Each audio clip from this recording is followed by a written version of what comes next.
तुम्हारे दादाजी की कंपनी अब तुम टेक ओवर करने वाली हो। यह सुनते ही अनन्या ने मुस्कुराकर सिर हिलाया। यही उसका सपना था और अब वो पूरा भी हो चुका था। उसकी जिंदगी में अब कोई तकलीफ अगर बची थी तो वो सिर्फ अभिनव ही था। अब कंपनी तुम्हारे हाथों में आ ही रही है तो उस अभिनव की भी छुट्टी कर दो।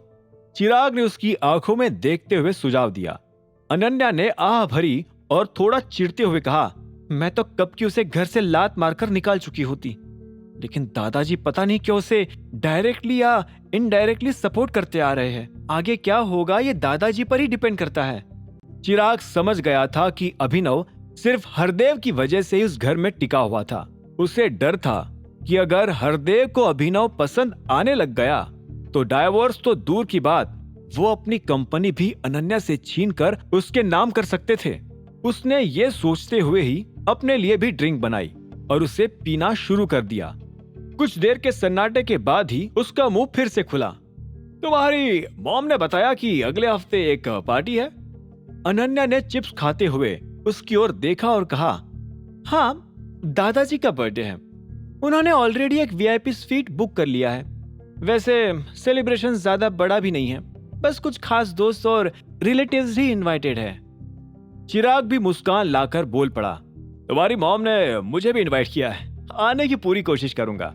अनन्या ने उसकी ओर देखा और कहा, कोशिश नहीं, आना ही पड़ेगा, कोई बहाना नहीं चलेगा तुम्हारा उस दिन।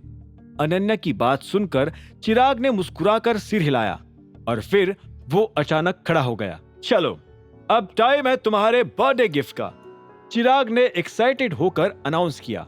अनन्या ने हैरान होकर उसकी ओर देखा। मेरा गिफ्ट?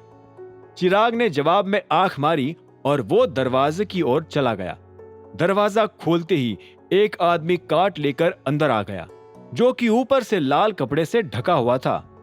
अनन्या उस लाल कपड़े को देखकर यही सोचे जा रही थी कि उसके नीचे क्या गिफ्ट हो सकता था। जैसे ही चिराग ने वो लाल कपड़ा हटाया तो अनन्या को अपने सामने एक डायमंड रिंग चमकती हुई दिखी। उस रिंग को धीरे से अपने हाथों में लेकर चिराग अनन्या के पास चलकर आया। ये सबसे रेयर डायमंड में से एक है, ठीक तुम्हारी तरह। अनन्या ने देखा कि वो रिंग वाकई काफी खूबसूरत थी, लेकिन फिर उसे चिंता भी होने लगी। वो पहले से शादीशुदा थी, इसीलिए चाहकर भी ये रिंग नहीं पहन सकती थी। चिराग, मैं फिलहाल मैरिड हूँ।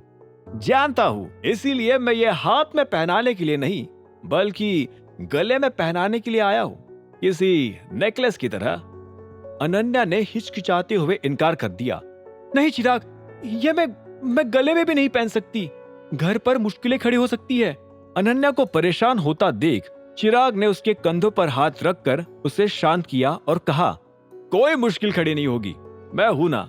वैसे भी ये रिंग चाहे हाथों में हो या गले में, ये हमेशा हमारी इस रिलेशनशिप की पहली याद बनकर रहेगी। चिराग ने यह कहते हुए अनन्या के हाथ में वो रिंग थमा दी। उस रिंग को देखकर अनन्या का पहली बार जिंदगी में खुशी का कोई ठिकाना नहीं था।